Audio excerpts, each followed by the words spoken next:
اسمعني كويس يا صديقي، لان قصه النهارده شكلها مختلف شويه، فيها ضحك وخفه دم بعيد عن جو الاكشن والمعارك. راجعين بحكايه من ايام زمان، من النوع اللي كان بيخلي الكل مستني الحلقه، فعشان كده ركز معايا من البدايه لان المتعه كلها مستنيك في الاخر. ويلا نبدا الحكايه من غير ما نطول في الكلام. القصه بتبدا في قريه مسكينه عايشه على اعصابها، دايما مهدده بخطر كبير بسبب وحش مرعب متفائس. الوحش ده بيهجم عليهم كل شويه ومسبب لهم حاله من الرعب المستمر، وانهم عايزين يعيشوا في امان. اهل القريه اضطروا يضحوا بكل اللي معاهم، صرفوا مدخراتهم الاخيره عشان يقدروا يتعاملوا مع الوحش ده. والقيام بالمهمه استعانوا مجموعه من المغامرين الشجعان. ولما اللحظه المنتصره بتوصل، الفريق بيكون على هبة الاستعداد، لكن فجأة واحد من أعضاء الفريق بيكون مستخبي بعيد عن الحدث، وفجأة وبيطير في الهواء لأن الوحش كان وراه وظهر فجأة. من اللحظة دي بتبدأ المعركة الفعلية.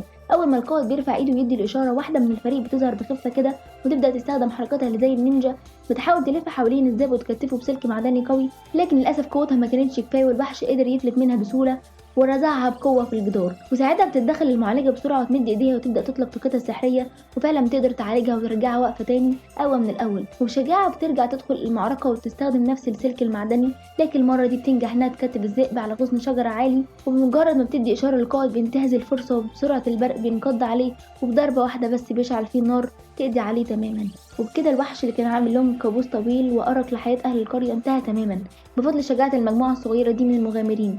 بس استنى كده يا صديقي، فاكر الواد اللي الوحش كان رماها في أول المعركة؟ هو ده بقى بطل قصتنا النهاردة. اسمه كيرتو، وكان أضعف واحد في الفريق وما عندوش أي مهارات قتالية. دوره كان بس يساعدهم في الحاجات البسيطة زي التنظيف وتجهيز الأكل وحتى ترتيب المعدات. لكن واضح إن ده ما كانش كفاية عشان يفضل معاهم. وبيجي اليوم اللي بيخاف منه دايما وبيطرد من الفريق بطريقة قاسية جدا، بس علشان هو ضعيف وما عندوش قدرات قتالية. الفريق كان بيحلم يكون الأقوى في المملكة، وعددهم ما ينفعش يزيد عن 4 أعضاء، فقرروا يبدلوه بحد قوي.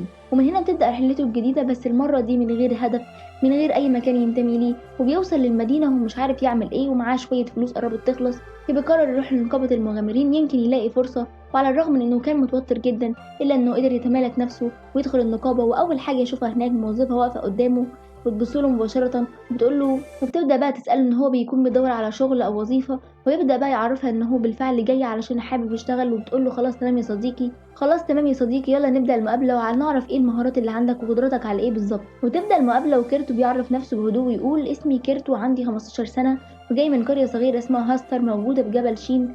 الموظفة بتتفاجئ وتقول له، هاستر أول مرة أسمع المكان ده بصراحة، بس بتكمل وتركز معاه وتقول له ماشي نرجع لموضوعنا، أنت تعرف تعمل إيه؟ فكيرتو بيبدأ يشرح، أنا كنت ضمن فريق المغامرين بس كنت بعمل المهام اليومية البسيطة زي تنظيف والطبخ وتجهيز المعدات. وبالمناسبة بيقول لها إن اسم الفريق اللي كان فيه هو ناب التنين المتوهج. الموظفة أول ما بتسمع اسم الفريق ده بتكون متفاجئة جدا، لأن الفريق ده بيكون تم ترقيته مؤخرا لرتبة دبل اس. كيرتو بيقول لها اهدي كده، مش عايزك تفرحي قوي لأن أنا أصلا تم طردي من الفريق. بعد كده بتقول له، بغض النظر عن الموقف ده ولكن أنا متأكدة إن أنت هتكون حاجة جميلة جدا في السيرة الذاتية الخاصة بيك. ده بقى اللي بيخلي كيرتو بقى يحس بالأمل من جواه من جديد، مع الرغم إن هو كان بيعمل شوية أعمال روتينية بس مش أكتر. هي بقى بتقوله، بس يا صديقي أول حاجة إننا لازم نختبر قدراتك اللي أنت بتكون بتمتلكها بالفطرة، اللي أنا متأكدة إننا نقدر نكتشف فيك شوية مواهب مستخبية. بالنسبة لترتيب الرتب يا صديقي فهي بتكون كالآتي: أدنى رتبة فهي بتكون الرتبة جي، وبتعلى الرتب لحد ما بيوصل للرتبة ترافل اس. وطبيعة الحال هي دي بتكون أعلى رتبة ومش أي حد بيقدر يوصل لها. بالنسبة بقى يا صديقي للناس اللي بتكون موهبتهم قليلة جدا لدرجة إنهم ما عندهمش القدرة يقطعوا الفلاس بالسيف، فبتكون رتبتهم منحصرة ما بين الرتبة دي لحد الرتبة A. أما بقى بالنسبة للناس اللي بتكون عندها القدرة إنها تقطع الفلاس بالسيف الخاص بيها، بتكون بطبيعة الحال أعلى من الرتبة A. وهنا بقى بنشوف إن كيرتو بيبدأ إنه يتمنى بالفعل إن هو يكون عنده شوية مواهب مختفية. لما بقى بتطلع النتيجة يا صديقي فهي بتكون صدمة بكل المقاييس. بالنسبة لي كل الاختبارات اللي بيكون فيها بيكون حصل على أدنى رتبة وهي الرتبة جي. علشان كده بنشوف إن الموظفة بتبدأ بقى تتكلم معاه وتقوله، للأسف أنت ما عندكش أي مهارة قتالية، ونتيجة لكده الوظائف اللي أنت ممكن تتوظف فيها فهي ممكن تكون محدودة بشكل كبير. على الرغم من إنه بيكون محبط جدا، ولكن بتقوله لا استنى كده، أنت ممكن تشتغل شوية أعمال تجارية. غير كده لسه في شوية اختبارات زي الحرارة وكمان الكيمياء، لكن للأسف الموظفة اللي بتكون مسؤولة عن القسم ده فهي بتكون غايبة، وتقدر انك تنتظر شوية من الوقت تتوقع انها ترجع تاني للعمل في خلال الاسبوع القادم. فبيقول لها مفيش مشكلة، بس حابب اوضح لك اني تقريبا بكون مفلس. فقالت له فهمت قصدك دلوقتي، طب تقدر تشيل الكيس الرمل اللي هناك؟ رد عليها كيرتو بثقة، اكيد طبعا. ولما بدأ يشيل الكيس الرمل حس بحاجة غريبة، بس وهو بيحاول يرفعه حس انه بيسحب من طاقته او قوته، رغم انه قدر يرفعه بس كان تقيل جدا عليه. قالت له تمام كده يا صاحبي، واضح انك قوي واحسن شغل يناسبك دلوقتي هو اعمال البناء في مدينة قريبة بتدور على عدد كبير من العمال لانهم بيبنوا سور حوالين المدينة. سألته تحب تشتغل هناك؟ قال لها اكيد طبعا. بعد شوية كيرتو راح لوشه في العمال، اول ما شافه لاحظ ان جسمه ضعيف شوية وتردد انه يقبله، بس ما كانش عنده خيار لان عدد العمال قليل جدا. قال له بص انا مش بحب اعيد كلامي كتير، اول حاجة هتروح تجهز الاسمنت وبعد كده هتروح على السور تبدأ تصلحه. كيرتو حاول يطلب منه تفاصيل اكتر لكن هو بيقول له بص بقى يا معلم انا ارجع لك بعد 3 ساعات. وفعلا بعد مرور 3 ساعات بنشوف ان المشرف بيكون رجع ليه، لكن علامات الصدمه بتكون باينه على وشه، ده لان كيرتو بيكون عمل جزء كبير جدا من الجدار في خلال 3 ساعات دول. هنا بقى بيكون حاسس انه عك الدنيا وبيبدا بقى انه يعتذر له ويقول له انا ما قدرتش اعمل غير الجزء ده لان الاسمنت اللي معايا كله خلص، لكن بالعكس تماما في خلال 3 ساعات. رغم من كده فهو بيكون مستغرب من حاجه، بيقول له ثواني كده، هو انت قدرت ازاي تتعامل مع الاجزاء العلويه وانت معكش سلالم؟ بعدها بقى بيقول له سهله وبسيطه يا صديقي، انا مسكت الاسمنت ورميته على مناطق معينه وبدات ان انا اظبطه بالاداه دي. وبعدها بيكون واقف قدامه بيقول له مستحيل اي حد يقدر يعمل الكلام ده اللي بيقول عليه ده، لكن المشرف داخل الامر الواقع لان فعلا هو ده اللي عمله. علشان كده بيبدا بقى ان هو يساله هو انت ناوي تشتغل معانا قد ايه؟ وكيرتو بقى بيقول له مفيش، حوالي اسبوع على الاقل. والمشرف بقى بيقول له تمام، ويبدا بقى ان هو يديله الراتب بتاعه، لكن بيعرفه ان هو ده اللي هيقدر يدفعه النهارده. وبالنسبه لباقي الراتب فهو يدفعه له من خلال النقابه. وهنا بقى بيكون متفاجئ وبيقول له يا صاحبي انت متاكد ان انت هتديني المبلغ كله لوحدي؟ وبيقول له طبعا انت اشتغلت شغل عظيم جدا. ده بقى اللي بيخلي كيرتو ان هو يكون مبسوط جدا من المعامله بتاعته. بقى بعد مرور 3 ايام بنشوف ان اهل المدينه بيكونوا مصدومين جدا لان كيرتو بالفعل بيكون قدر يخلص كل الجدران في خلال 3 ايام دول ورممهم بالكامل. لما المشرف بيروح وبيبدا بقى انه يتكلم معاه ويقول له مفيش داعي ان انت تيجي بعد النهارده. وكيرت بيقول له يا اسطى احنا مش اتفقنا هشتغل معاك لمده اسبوع؟ بيقول له بص كده يا معلم، الجدار اللي انت خلصتها دي في خلال 3 ايام دي كانت المفروض انها توفر وظائف لشويه الفقراء دول، فاحب اقول لك ان مفيش ولا واحد فيهم هيقدر ان هو ياكل عيش جنبك. بالنسبه بقى للقدرات اللي انت بينتها هنا ففي الغالب يا اما انت في الرتبه اس يا اما ترابل اس، انصحك يعني ان انت تخرج من المكان ده وتروح للعاصمه الملكيه. وكيرت بقى واقف مندهش ومش فاهم اي حاجه. رتبه اس مين يا عم اللي انت بتتكلم عليها؟ ده انا لسه مطرود من يومين. وبيبدا يديله الفلوس بتاعته. وبعد كده كيرتو بيكون في حاله من الامر وبيقول له ثواني كده، هو الجدع ده كان عايز مني ايه بالظبط وطردني ليه؟ هو انا عملت حاجه غلط؟ وعلشان كده بنشوف ان كيرتو بيرجع تاني للنقابه. رجع كيرتو للنقابه محبط ولسه فاضل كام يوم على ما يلاقي فرصه جديده. وفي اللحظه دي الموظفه اللي اسمها فينا رجعت للنقابه، واثناء وجودهم هناك ظهرت واحده من المغامرات وكانت بتزعق لموظفه معينه وكانت باينه عليها مستعجله. والموظفه التانية واللي بالمناسبه سميتها مديحه قررت تدخل وتفهم المشكله. عرفت مديحه ان المغامره دي بتدور على عامل منجم، لكن عندها شويه شروط صعبه حبتين، ان العامل هيقبض حسب انتاجه، مفيش دفعه مقدمه، مفيش اي ضمانات. مديحه ردت عليها ببرود بصراحه بالمواصفات دي مش هتلاقي حد، لو عايزه حد يشتغل معاكي يبقى دوري على مستثمر يطور المنجم مش عامل بس.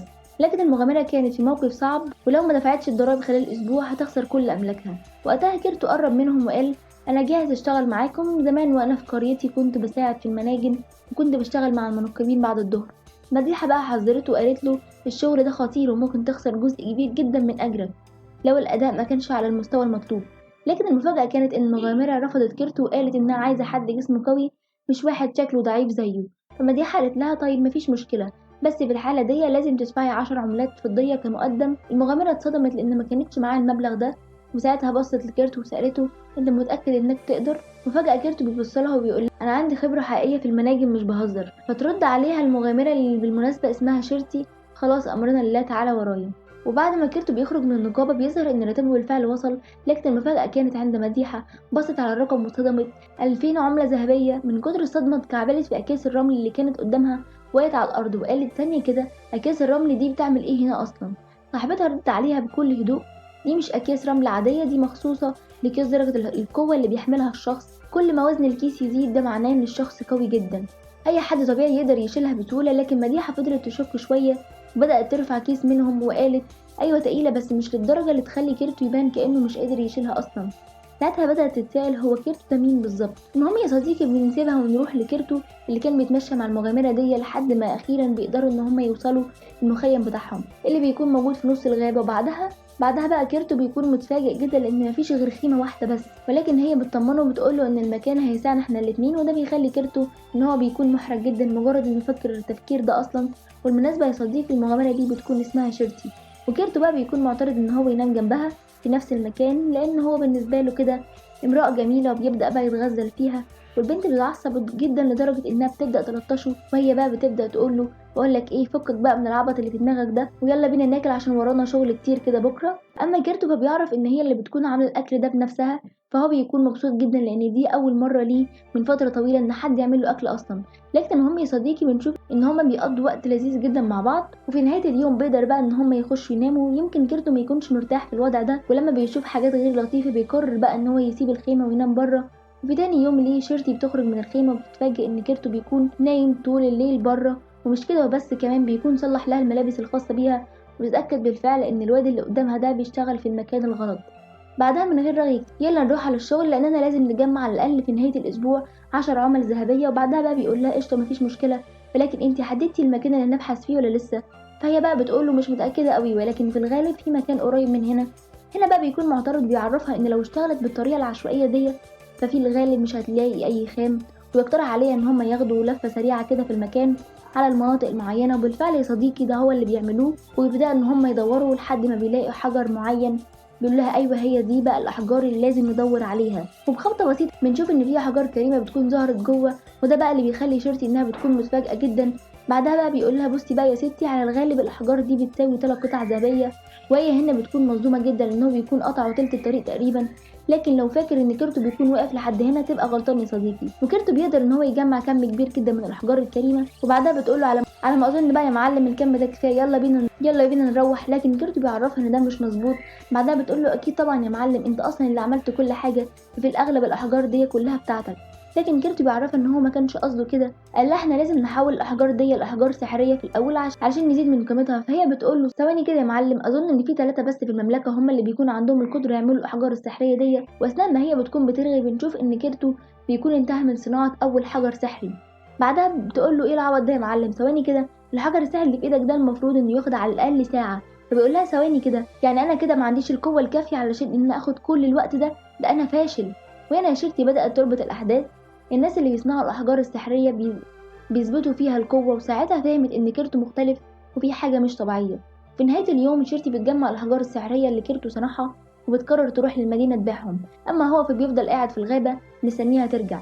والفعل شيرتي وصلت للمدينة لكن بيع الأحجار ما كانش سهل. الموظف هناك سأل بالفعل شيرتي وصلت للمدينة لكن بيع الأحجار ما كانش سهل. الموظف هناك سألها فين الوثيقة اللي تثبت إنك اشتريتي الأحجار دي، وهي طبعا ما كانش معاها أي حاجة. فقال لها طب من أي ورشة جاية؟ وهنا شيرتي بتطلع القلادة الخاصة بيها، وأول ما الموظف شافها اتغيرت ملامحه لأن المغامرة اللي قدامه دي تحت إشراف العائلة الملكية مباشرة، وطلبت منه تصريح إنها تدخل العاصمة الملكية. وفعلا دخلت وراحت لأحد المحلات اللي شكلها كانت تعرفه من زمان. هناك قابلت صاحبة المحل وقدمت لها البلورة السحرية. الموظفة مسكتها بصت عليها وقالت الهالة ضعيفة، دي بتساوي 10 عملات ذهبية.